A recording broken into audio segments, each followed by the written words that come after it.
Bom, vamos fazer uma análise um pouco mais específica sobre todas as informações que nós temos no caso. Então, o caso clínico, sem nenhuma dúvida, é um caso clínico relacionado à esquizofrenia, né, que está dentro do espectro da esquizofrenia, baseado no caso de João, de 28 anos. Apesar, né, de ainda haver a desconfiança de que pode ser decorrente do uso de substâncias psicoativas, que todos esses sintomas se manifestam, a hipótese diagnóstica mais forte é a de que realmente tenhamos um quadro de esquizofrenia.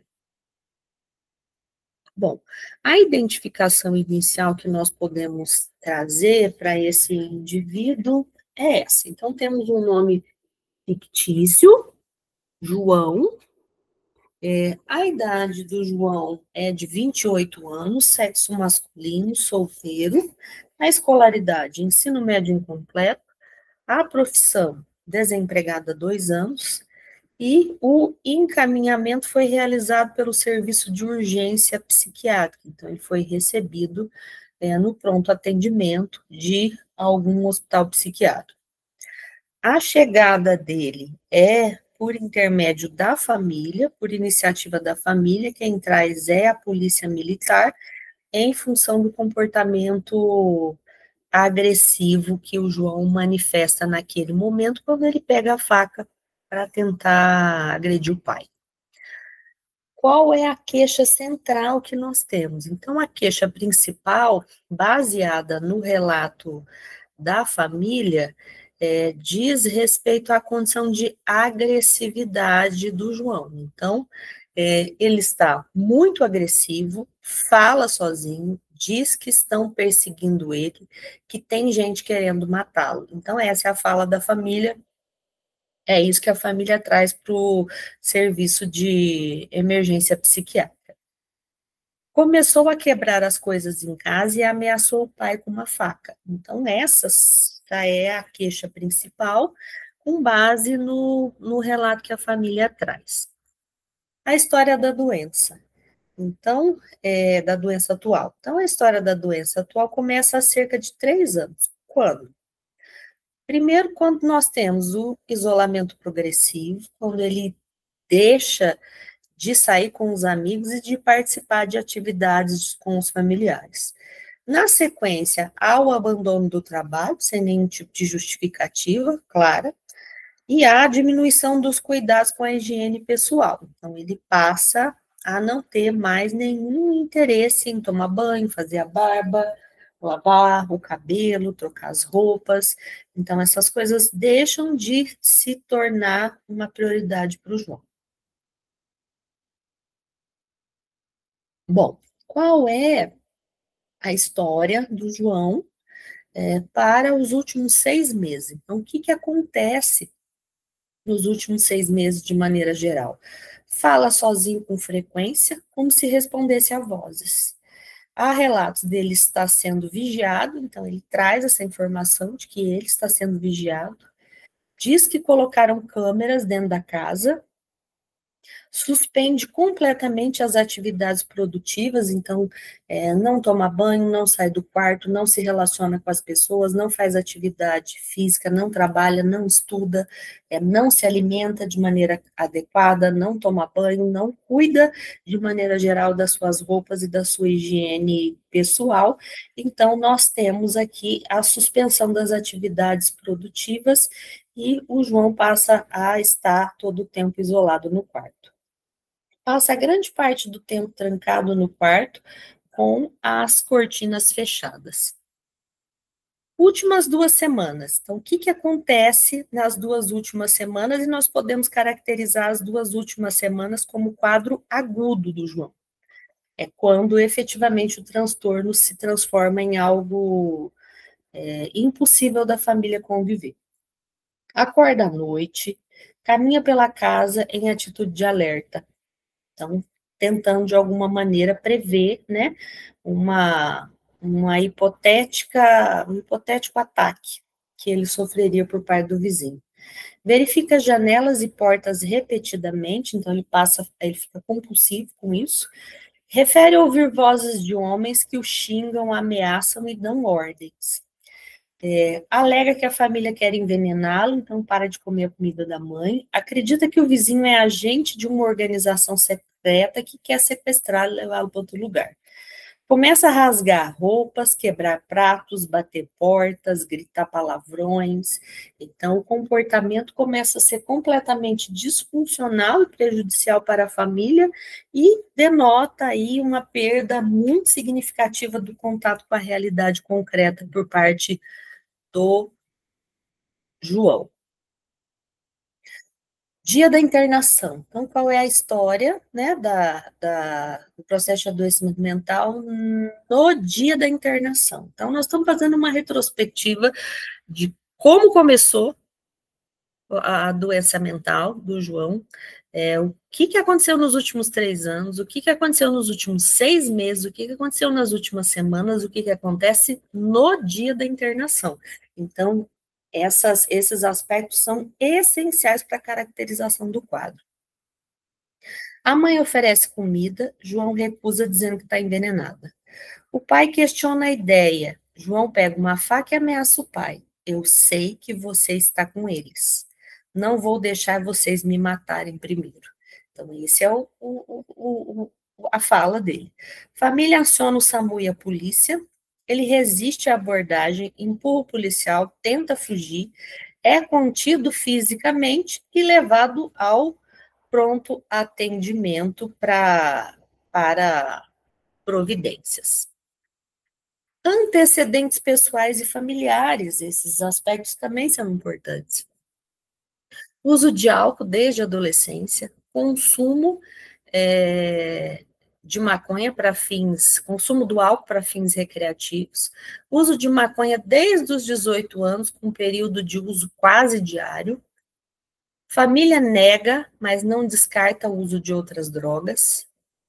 Histórico escolar, bom desempenho até o ensino fundamental, queda e repetências no ensino médio, então a condição dele de aprendizagem vai se deteriorando. Atendimento no pronto-socorro há 2 anos atrás, com as queixas de insônia, de irritabilidade e ideias de perseguição. Então, ele é medicado, mas não existe nenhum encaminhamento para o serviço de saúde mental. Sem encaminhamento, então, para o serviço psiquiátrico regular prévio. Tio materno com problemas dos nervos, internado em hospital psiquiátrico, provavelmente com algum tipo de transtorno psicótico. Pai com uso abusivo de álcool. Então, esses são os antecedentes que permeiam aí o contexto de vida e a doença mental do João. Bom, diante dessas informações, nós podemos fazer o exame do estado mental e aparência e, claro, comportamento do João. Homem de 28 anos, magro, barba por fazer, roupas sujas e amassadas, higiene precária, odor corporal forte, postura tensa, olhar desconfiado. Agitado, anda de um lado para o outro, fala alto, exige que a porta permaneça aberta, teme ser trancado. Atitude hostil defensiva frente à equipe, contém-se com o apoio de profissionais e de segurança. Então, isso aqui, né, no exame mental e aparência e comportamento do indivíduo, é o que são as informações básicas que vão ser registradas na ficha do João quando ele ingressa no sistema de saúde, né, na internação no hospital psiquiátrico. Bom, humor, fala e pensamento. Então, anteriormente, nós tivemos informações relacionadas aí a comportamento. O estado mental dele é também importante para nós. Então, também é importante caracterizar o humor, a fala e o pensamento. O humor é irritável, o afeto é inadequado em alguns momentos, ri, logo relata sofrer ameaça de morte, fala acelerada em tom elevado, é difícil de interromper, então ele fica logorreico. Curso do pensamento, desorganizado, então pensamento desorganizado com respostas tangenciais, quer dizer, se pergunta-se uma coisa, ele responde outra completamente diferente. E o conteúdo com forte temática persecutória, então o problema central dele é o delírio persecutório, né, então ele não vê nada diferente, ele não tem visões e nem sente odores diferentes, mas a persecutoriedade e as vozes são dois pontos centrais do transtorno. Bom, nós precisamos analisar aqui, né, o estado mental dele referente aos delírios e às alucinações. O quanto esses dois aspectos têm afetado a vida dele e como. Quais são os exemplos que nos levam a entender que ele é afetado, né? Então, delírios persecutórios, estão me seguindo, tem câmera escondida em casa, o vizinho é agente secreto. E os delírios de referência, interpreta conversas na TV como mensagens dirigidas a ele. Ideias de envenenamento pela família, alucinações auditivas, então vozes de homens que insultam, ameaçam e dão ordens para ele, né? Não come, não confia neles, se defende antes que eles te peguem. Ele nega as alucinações visuais, olfativas ou táteis. Então, essas três alucinações que podem aparecer também dentro do espectro da esquizofrenia não são típicas do quadro do João, né? O exame do estado mental dele, quanto a delírios e alucinações, não mostra a presença desses aspectos. Bom, cognição, juízo crítico e insight. O insight é a capacidade de juntar informações e perceber a realidade concreta. Atenção e concentração prejudicadas pela intensidade dos sintomas psicóticos. Orientado em tempo, espaço e pessoa. Interpretação distorcida do ambiente por conta dos delírios. Juízo crítico gravemente comprometido, então uma dificuldade de compreensão da realidade. Sem insight. Ele nega a doença, não acha que ele está doente e atribui tudo que está acontecendo com ele a uma conspiração externa, quer dizer, ele não tem nada, ele está bem, o problema são as pessoas que estão perseguindo ele e que querem prejudicá-lo, né? E aí vamos lá. Diagnóstico diferencial.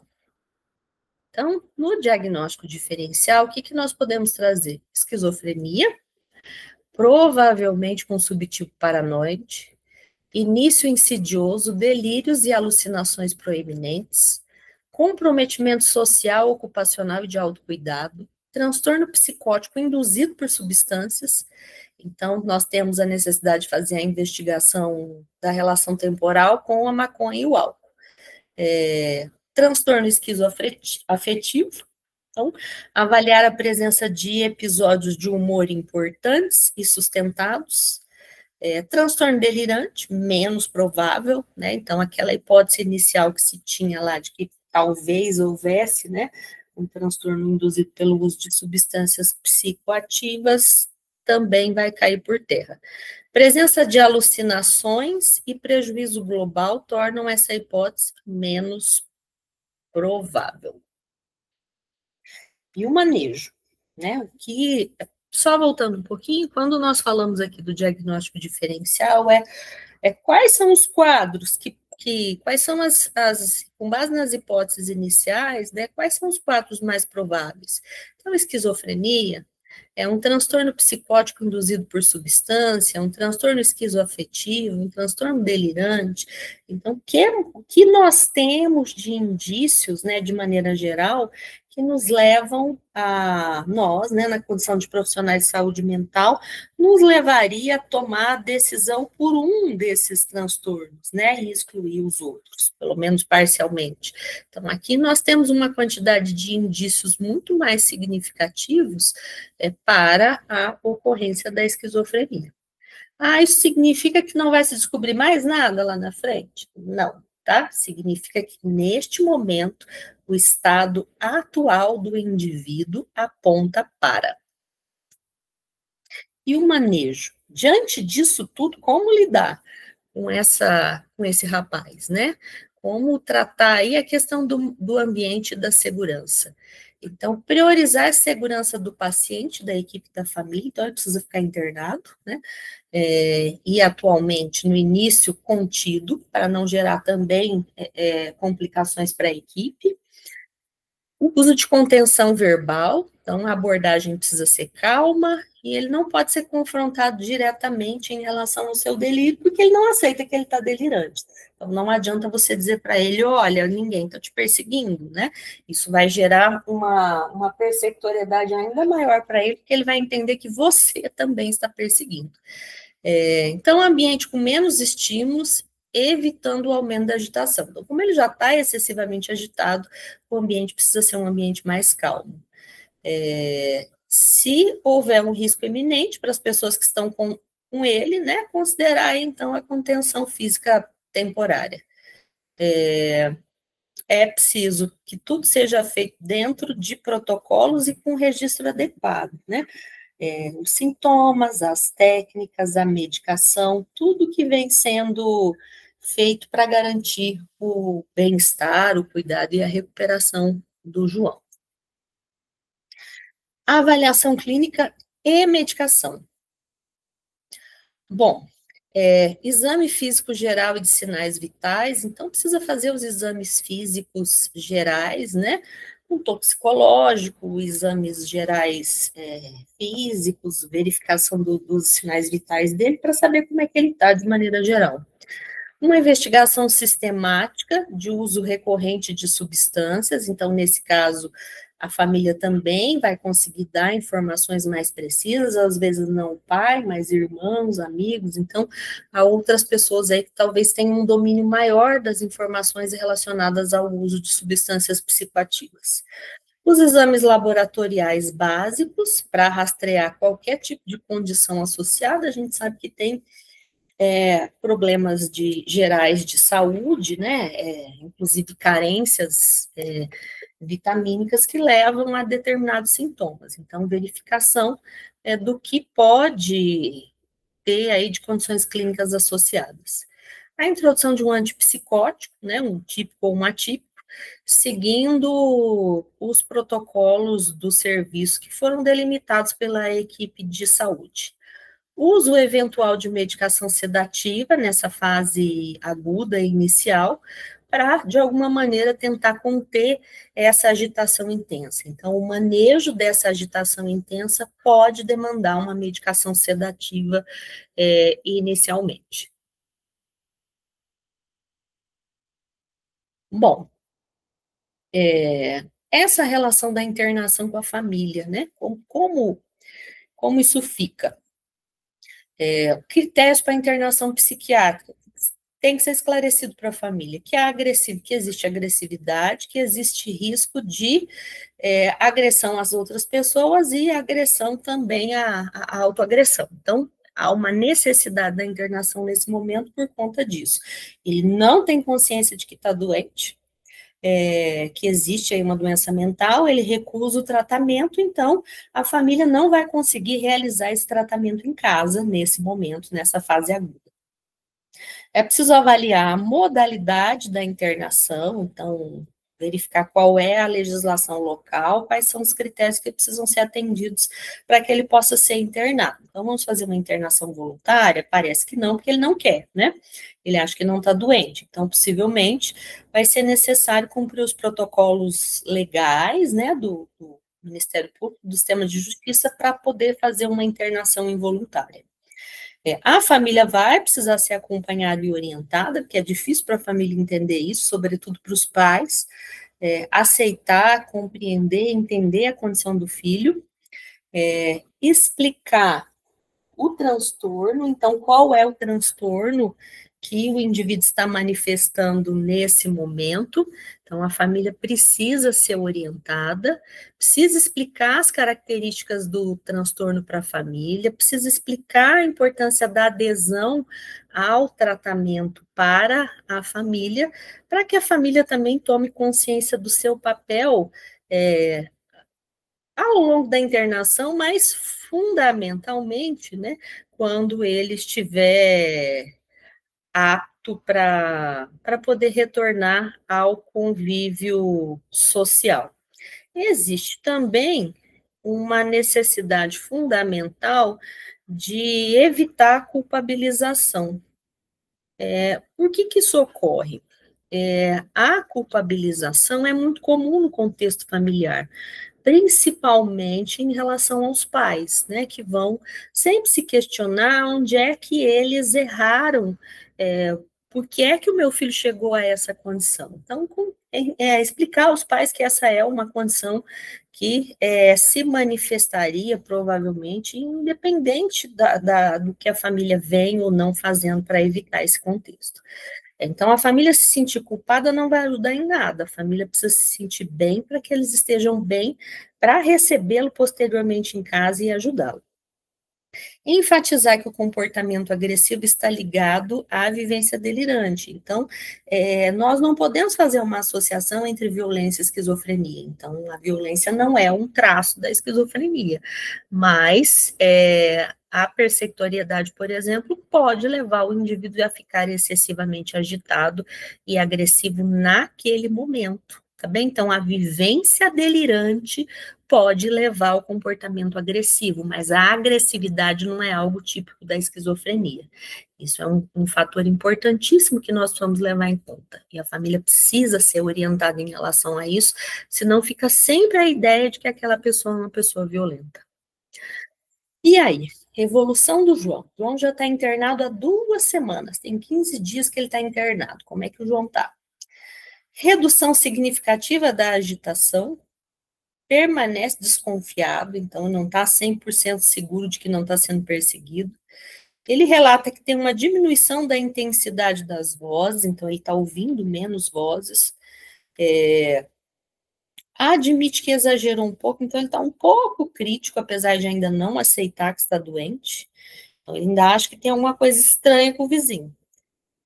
Retoma parcialmente os cuidados de higiene com o incentivo da equipe de saúde. Então, vai retomando aí algumas coisas, o banho, a troca de roupa, participa de atividades terapêuticas em grupo, então eles vão ter atividades individuais e em grupo, e ele começa a participar dessas atividades ainda que parcialmente.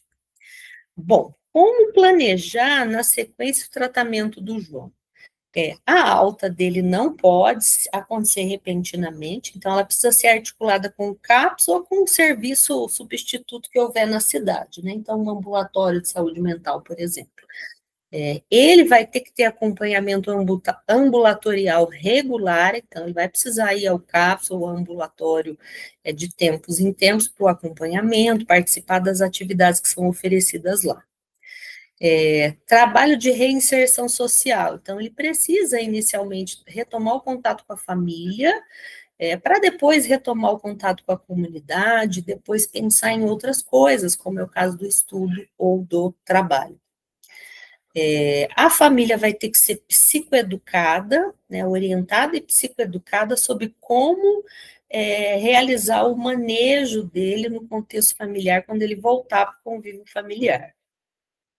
E uma coisa importantíssima é que um conjunto muito significativo dos danos que o João sofreu estão relacionados ao uso de substâncias psicoativas. Então, a redução do uso de substâncias psicoativas, né, o controle disso, é um aspecto importantíssimo para a manutenção da saúde dele.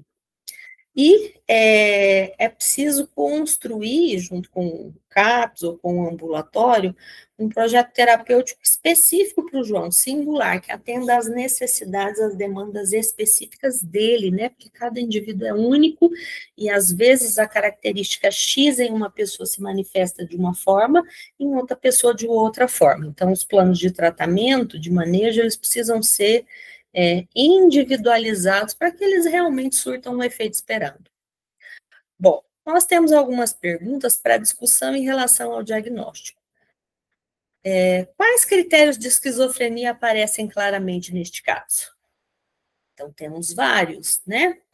As delírio perceptório, alucinações, a deterioração das condições de higiene, isolamento. Que elementos ajudam a diferenciar a esquizofrenia? A quantidade de critérios diagnósticos. Então, se observarmos as outras hipóteses que existem e formos lá checar qual preenche um número maior de critérios diagnósticos, encontraremos a esquizofrenia aí como predominante. Como diferenciar, então, a esquizofrenia do transtorno psicótico induzido por substâncias psicoativas? Em função, como eu já falei, da quantidade de critérios que são preenchidos, né? Então, a esquizofrenia preenche uma quantidade maior. Perguntas para discussão relacionadas à violência, manejo e estigma. Quais fatores de risco para o comportamento agressivo Quais comportamentos de risco Quais fatores de risco para comportamento agressivo aparecem aqui? Então, o uso de substâncias psicoativas é um comportamento de risco para o aparecimento da violência. Como avaliar risco de heteroagressão e autoagressão em pacientes psicóticos? É necessário avaliar a condição, o comportamento do indivíduo e o histórico, né? Qual é o histórico que existe aí? O João tem um histórico de violência no contexto familiar. Que estratégias de abordagem verbal e ambiental são mais adequadas na crise? De maneira nenhuma contrapor o medo dele, né? Então, não adianta dizer, olha, João, não tem ninguém te perseguindo, isso não vai adiantar, vai aumentar, intensificar a agressividade, o medo, a irritabilidade dele, então, é nisso que ele acredita nesse momento, e isso precisa ficar assim e tentar usar outras coisas, outras variáveis para poder resolver o problema. Em que situações se justifica a internação involuntária? Quando o indivíduo oferece risco para ele mesmo, para as outras pessoas, e preenche aí uma quantidade muito significativa de critérios que, né, são aí, colocam em risco ele e as outras pessoas. Como trabalhar em sala de aula o fato de que a maioria dos pacientes com esquizofrenia não é violenta? Então, olha só, essa é uma pergunta importante, né? Quando nós vamos lá no DSM-5-TR, nós não encontramos ali a agressividade como um fator, né, como um critério diagnóstico para a caracterização da esquizofrenia, não encontramos diretamente, tá bem? Então, ela pode ser decorrente do delírio que é próprio da esquizofrenia. Então, ele ficou persecutório, aquela persecutoriedade levou a uma agitação extrema, essa agitação extrema leva a uma necessidade de se defender, e aí ele pega a faca para tentar se defender, né? Mas ele não é agressivo porque ele é esquizofrênico, ele tem uma agressividade que se manifesta em um determinado momento em função do delírio. Como evitar reforçar estereótipos ao abordar risco e segurança? Veja, nós não estamos falando que todo esquizofrênico oferece a todo momento risco, e nem que isso seja uma coisa própria da doença mental, né, dos transtornos que estão dentro do espectro da esquizofrenia. Ocasionalmente, isso pode ocorrer em função de situações específicas que podem ser controladas. Então, o antipsicótico, por exemplo, entra exatamente para isso, né? Para tentar conter os riscos à segurança das pessoas que estão ao redor dele, seja a equipe hospitalar, seja a própria família em determinado momento.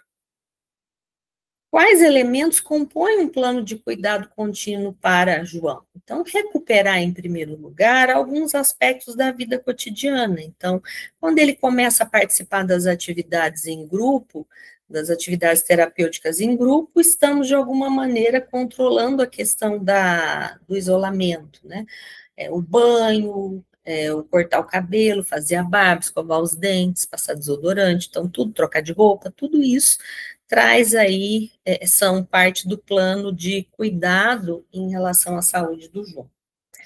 E aí, o João precisa do quê? Ele precisa de medicação, inicialmente, ele precisa de psicoterapia e ele precisa de uma reabilitação psicossocial que vai ser alcançada por meio do aparato de saúde pública, né, ou privada, mais especificamente, no caso do João, o CAPS, né?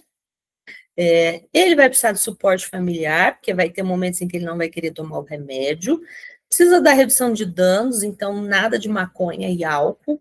E precisa de projetos de estudo e trabalho. Então, ele precisa ser gradativamente reinserido na sociedade, para que a vida dele assuma contornos de normalidade ao longo do tempo. Existe um aspecto aqui que eu deixei para falar no final, que é a questão dos antipsicóticos típicos e atípicos. Então, qual é a diferença que existe entre eles? Eu mencionei eles lá atrás, deixei para fazer uma explicação mais detalhada no final, para não quebrar a linha de raciocínio. Então, a principal diferença que nós temos, né, é que os antipsicóticos que são típicos, né, ou usando a expressão que às vezes os médicos usam, os de primeira geração, eles agem predominantemente bloqueando os receptores de dopamina. E aí, isso gera um alto risco de efeitos colaterais, basicamente motores, né? Enquanto os atípicos, ou de segunda geração, eles também bloqueiam os receptores de serotonina e atuam em outros receptores dopaminérgicos, né? Resultando em menor risco de efeitos motores, mas com maior probabilidade de efeitos metabólicos. Então, isso é um temor sempre constante para os esquizofrênicos, que é o ganho de peso. Então, existe esse efeito colateral aí, que em geral incomoda bastante, né? Que é o aumento de peso, uma fome muito significativa que ocorre nesses indivíduos. Além do aumento de peso, né, naturalmente também a diabetes. Os atípicos, eles podem ser mais eficazes em sintomas negativos e cognitivos. Também temos essa questão que precisa ser considerada. Então, só para resumir. Então, os antipsicóticos típicos de primeira geração, os atípicos de segunda geração. Os de primeira geração, os típicos, bloqueia de maneira bastante potente e intensa e predominante os receptores de dopamina. Os atípicos bloqueiam os receptores de dopamina, têm menor afinidade e bloqueio de receptores de serotonina. Sintomas. Para os típicos, nós temos resultados bastante eficazes nos sintomas positivos, e os atípicos são eficazes em sintomas positivos e negativos. Efeitos colaterais, motores. Os antidepressivos típicos têm um alto risco de problemas motores, os atípicos, menos risco de problemas motores, mas tem outros riscos, né? Obesidade e diabetes. Os efeitos colaterais metabólicos são menores para os típicos, maiores para os atípicos. E alguns exemplos, só para vocês se basearem aí, depois pesquisarem. Para os antipsicóticos típicos, nós podemos citar o haloperidol, é um típico bastante utilizado, e para os atípicos, risperidona, olanzapina, quetiapina, clozapina, né, que são, via de regra, alguns deles distribuídos pelo sistema de saúde, o que acaba tornando eles mais conhecidos, né. Então, de maneira geral, essa é a função, né, as características gerais desses medicamentos.